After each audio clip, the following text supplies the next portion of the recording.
परिचय।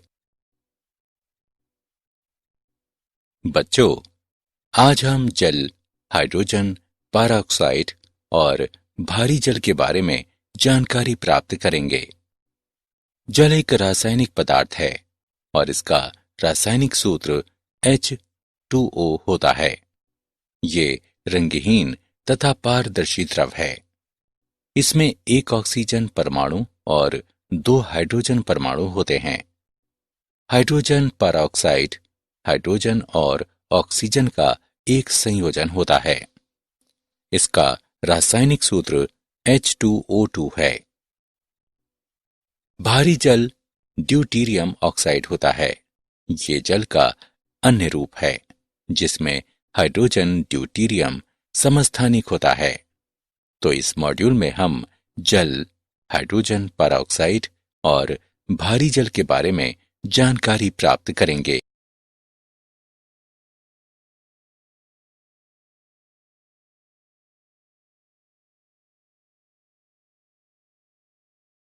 उद्देश्य। इस पाठ के अंत में आप निम्न करने में सक्षम हो जाएंगे। जल के भौतिक एवं रासायनिक गुणधर्मों पर चर्चा करना, बर्फ एवं जल की संरचना पर चर्चा करना, कठोर एवं मृदु जल में विभेद करना, हाइड्रोजन पेरोक्साइड के विरजन की विधियों की व्याख्या करना तथा इसके भौतिक एवं रासायनिक गुणधर्मों पर चर्चा करना, भारी जल को परिभाषित करना तथा ईंधन के रूप में डाई हाइड्रोजन के बारे में चर्चा करना।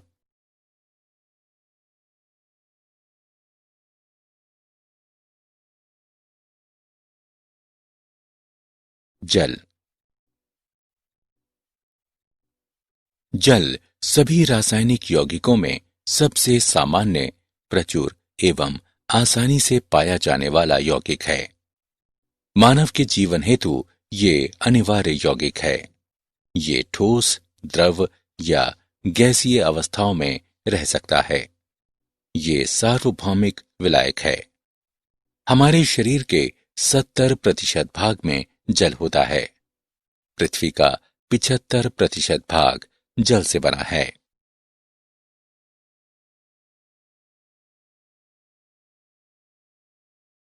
जल के भौतिक गुणधर्म। एक रंगहीन, गंधहीन और स्वादहीन द्रव है। जल का नीला या नीलापन लिए हुए हरा रंग इसकी गहराई के कारण होता है।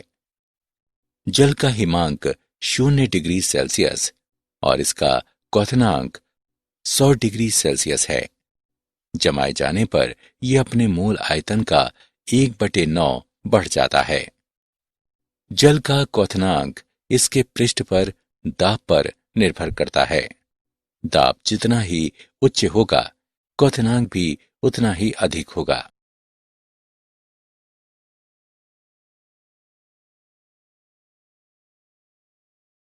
जल की संरचना। जल के अणु में 2 हाइड्रोजन परमाणु तथा 1 ऑक्सीजन परमाणु होते हैं। इसमें उच्च ध्रुवीयता होती है। तीनों परमाणु एक कोण HOH कोण बनाते हैं जो लगभग 104.5 डिग्री का होता है। प्रत्येक हाइड्रोजन परमाणु का केंद्र ऑक्सीजन परमाणु के केंद्र से लगभग 95.7 पिकोमीटर होता है।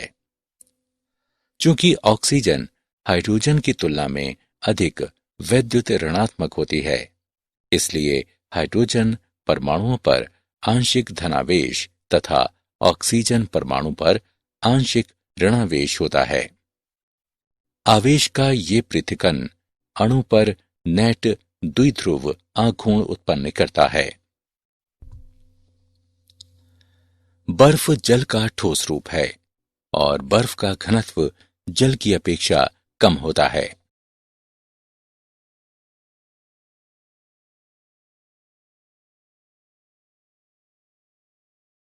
बर्फ की संरचना। बर्फ की त्रिविम संरचना होती है जिसमें प्रत्येक ऑक्सीजन परमाणु 4 अन्य ऑक्सीजन परमाणुओं द्वारा 276 पिकोमीटर की दूरी पर चतुष्फलकीय रूप से घिरा होता है। बर्फ की संरचना त्रिविम होने के कारण इसमें मुक्ताकाश होता है, इसलिए इसका घनत्व कम होता है और ये जल पर तैरती है।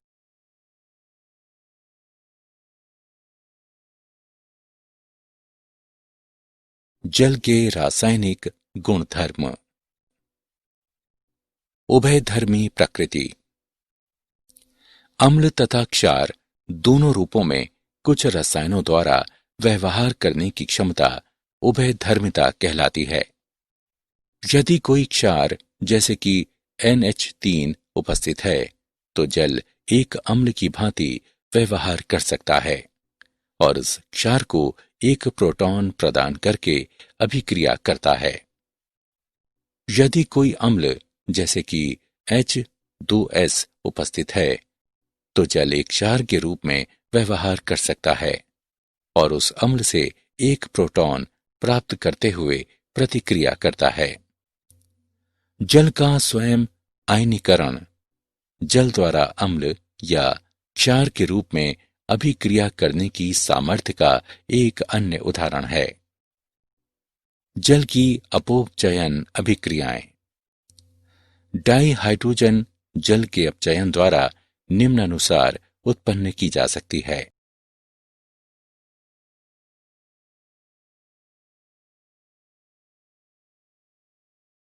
जल के रासायनिक गुणधर्म। जल अपघटन अभिक्रिया। नए यौगिक बनाने के लिए यौगिकों की जल के साथ अभिक्रिया जल अपघटन कहलाती है। उदाहरण के लिए डाई नाइट्रोजन पेंटॉक्साइड जल से अभिक्रिया करके नाइट्रिक अम्ल बनाता है। हाइड्रेट्स बनना। जल धातु लवणों के साथ हाइड्रेट्स बनाता है। ये 3 मुख्य प्रकार के होते हैं। उपसह संयोजित जटिल यौगिक। उदाहरण के लिए निकेल 2 नाइट्रेट हेक्साहाइड्रेट H2O के O अणुओं धातु आयनों के बीच उपसह संयोजी बंध बनाता है। H आबंधित। उदाहरण के लिए कॉपर सल्फेट पेंटाहाइड्रेट अंतराकाशी हाइड्रेट। कुछ यौगिकों में जल अंतराकाशी रूप में उपस्थित रहता है। उदाहरण के लिए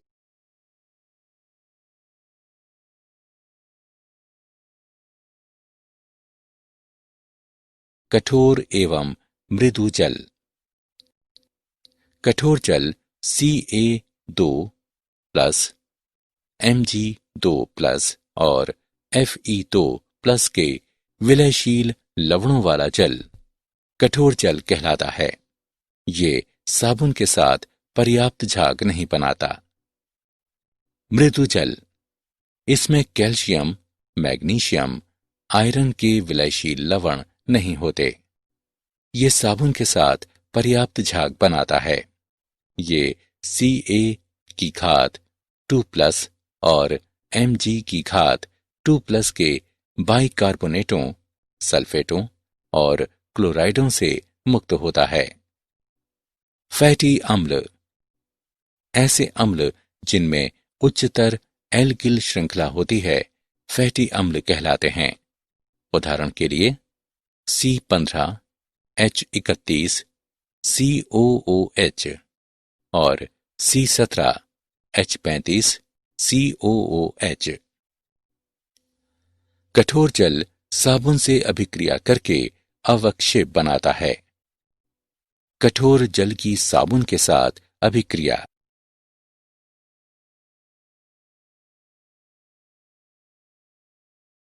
कठोर एवं मृदु जल।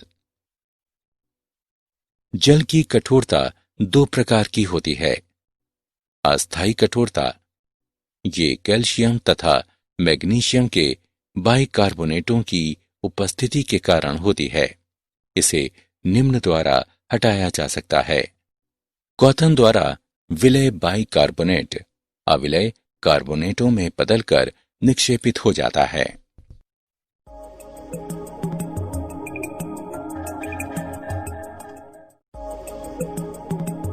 क्लार्क की विधि। चूने की परिकलित मात्रा कठोर जल में मिलाए जाने पर कैल्शियम कार्बोनेट का अवक्षेपण होता है।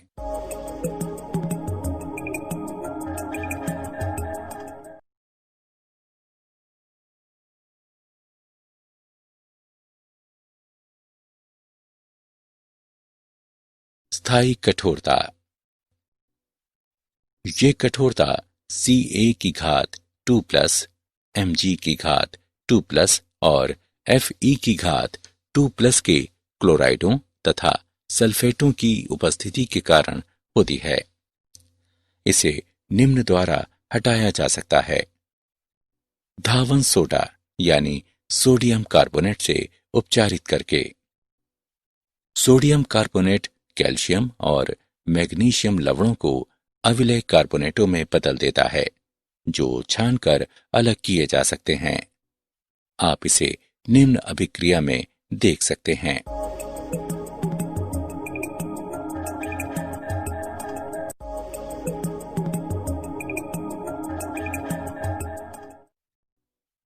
कैलगॉन विधि। ये सोडियम हेक्सामेटाफॉस्फेट होता है। ये ऋणायन संकुल यानी Mg की घात 2+ और Ca की घात 2+ को विलयन में रखता है।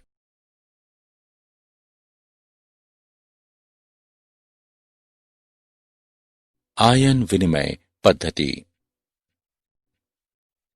जियोलाइट या जलयुक्त सोडियम एल्यूमिनियम सिलिकेट परम्यूटेट यानी NaAlSiO4 3H2O कहलाता है और Ca की घात 2 धन तथा Mg की घात 2 धन को हटाने में काम आता है।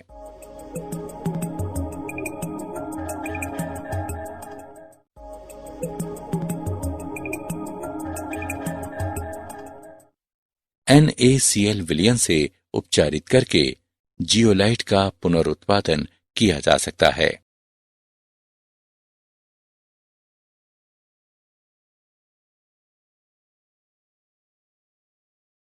संश्लेषित रेजिन पद्धति। संश्लेषित रेजिन विधि।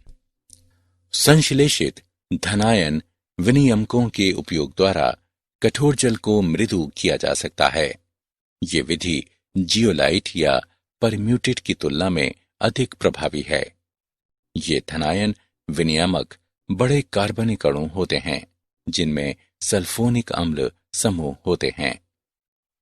आयन विनिमय रेजिन को पहले NaCl विलयन से उपचारित करते हुए सोडियम में बदला जाता है और फिर जल के मृदुकरण हेतु प्रयुक्त किया जाता है।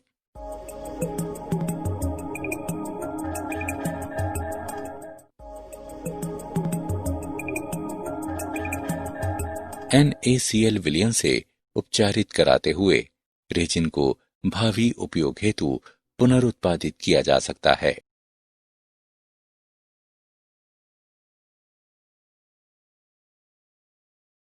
हाइड्रोजन पेरोक्साइड H2O2 विरचन। हाइड्रोजन पेरोक्साइड को जलयुक्त बेरियम पेरोक्साइड पर सल्फ्यूरिक अम्ल या फास्फोरिक अम्ल की क्रिया द्वारा विरचित किया जा सकता है।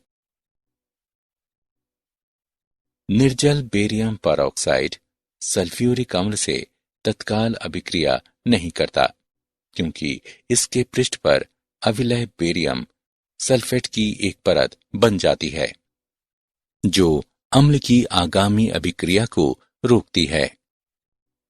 इसलिए जलयुक्त बेरियम पेरोक्साइड BaO2 और 8H2O का ही उपयोग किया जाना चाहिए। औद्योगिक रूप से इसे 2 एल्किल एंथ्राविक्विनॉल के स्वतः ऑक्सीकरण द्वारा विरचित किया जाता है, जहां 2 एथिल एंथ्राक्विनॉल हाइड्रोजन या पैलेडियम की उपस्थिति में ऑक्सीकृत होकर हाइड्रोजन पेरोक्साइड देता है।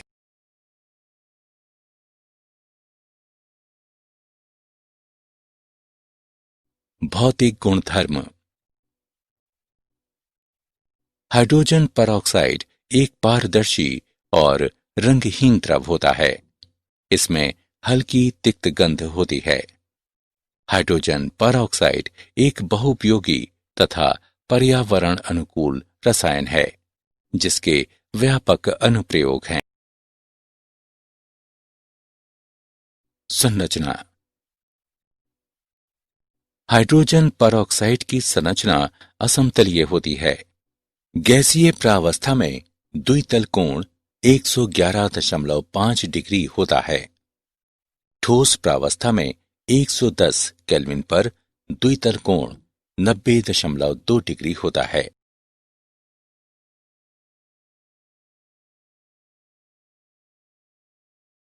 रासायनिक गुणधर्म। हाइड्रोजन परऑक्साइड अपचायक तथा ऑक्सीकारक दोनों कार्य करता है। अम्लीय माध्यम में ऑक्सीकारक क्रिया, अम्लीय माध्यम में अपचायक क्रिया, क्षारीय माध्यम में अपचायक क्रिया और क्षारीय माध्यम में अपचायक क्रिया।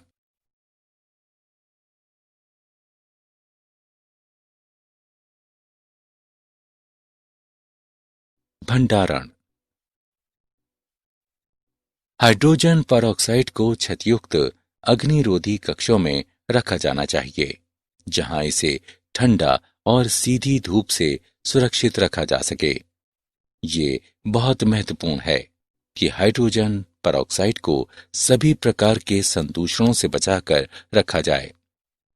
मूल पात्रों या संस्थापित टैंकों में उचित भंडारण के साथ विलयन को लंबी अवधियों तक भंडारित रखा जा सकता है, जिसमें सक्रिय ऑक्सीजन में कोई उल्लेखनीय हानि नहीं होती। उपयोग।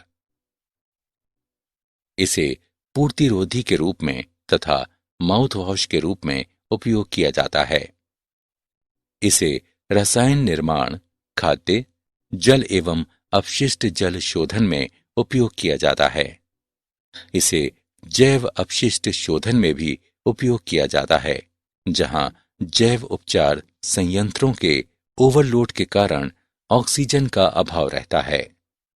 इसे फॉर्मेल्डिहाइड्स, फिनॉल्स, कार्बनिक क्लोरीन यौगिकों इत्यादि के ऑक्सीकरण में उपयोग किया जाता है। भारी जल D2O। भारी जल भारी हाइड्रोजन का ऑक्साइड है, जो ड्यूटीरियम ऑक्साइड भी कहलाता है। भारी जल की खोज का श्रेय उरे को प्राप्त है, जिसने सबसे पहले सिद्ध किया कि सामान्य जल के 6000 भाग में भारी जल का लगभग 1 भाग होता है। भारी जल का प्रदर्शन। पहले पानी से भरे 2 बीकर लें। नीले रंग का एक बर्फ का टुकड़ा पहले बीकर में डालें और देखें कि बर्फ पानी पर तैरती है। दूसरे बीकर में D2O भारी जल के लाल रंग का बर्फ का एक टुकड़ा डालें। आप देखेंगे कि वो बर्फ का टुकड़ा पानी में डूब जाता है। ऐसा इसलिए होता है क्योंकि ड्यूटीरियम हाइड्रोजन की अपेक्षा भारी समस्थानिक है और ये जल के भौतिक एवं रासायनिक गुणधर्म परिवर्तित कर देता है। डाई हाइड्रोजन ईंधन के रूप में। हाइड्रोजन को ऊर्जा के स्रोत के रूप में उपयोग किया जा सकता है। हाइड्रोजन को बड़ी मात्राओं में वैद्युतिक रूप से उत्पादित करना तथा निर्वातरोधी क्रायोजेनिक टैंकों में द्रव रूप में भरकर संचित किया जाना तथा अंतरिक्ष कार्यक्रमों में इसका उपयोग किया जाना इसमें शामिल है। हाइड्रोजन ऊर्जा का भावी स्रोत हो सकता है। वाहन ईंधन के रूप में हाइड्रोजन के लाभ। उच्च कैलोरी मान के कारण ये प्रति इकाई द्रव्यमान ईंधन अधिक ऊर्जा उत्पन्न करता है। ये प्रदूषण रहित है। वायु की उपस्थिति में हाइड्रोजन के दहन उत्पादन H2O तथा नाइट्रोजन के ऑक्साइड होते हैं। अंतः दहन इंजनों को ईंधन के रूप में हाइड्रोजन का उपयोग करने के लिए आसानी से संवर्धित किया जा सकता है। 70 से 85% दक्षता के साथ विद्युत शक्ति उत्पन्न करने वाले ईंधन सेल अंतरिक्ष यानों में वाणिज्यिक रूप से सफलतापूर्वक प्रचालित किए जाते हैं।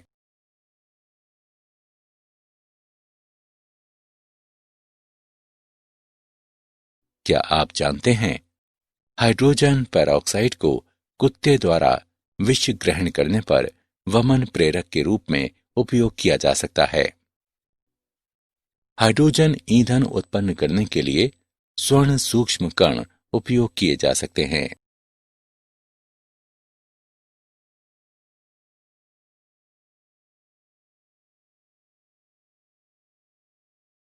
सारांश। आइए हमने जो कुछ सीखा है उसे संक्षेप में दोहराएं। जल सभी रासायनिक यौगिकों में सबसे सामान्य, प्रचुर एवं आसानी से पाया जाने वाला यौगिक है। HOH कोण लगभग 104.5 डिग्री का होता है। प्रत्येक हाइड्रोजन परमाणु का केंद्र ऑक्सीजन परमाणु के केंद्र से लगभग 95.7 पिकोमीटर होता है। अम्ल तथा क्षार दोनों रूपों में व्यवहार करने की जल की क्षमता उभयधर्मिता कहलाती है। Ca की घात 2+, Mg की घात 2+ और Fe की घात 2+ के विलयशील लवणों वाला जल कठोर जल कहलाता है। कैल्शियम, मैग्नीशियम, आयरन के विलयशील लवणों से रहित जल साबुन के साथ पर्याप्त झाग बनाता है। ये Ca की घात 2+ और Mg की घात 2+ के बाइकार्बोनेटों, सल्फेटों, क्लोराइडों से मुक्त होता है।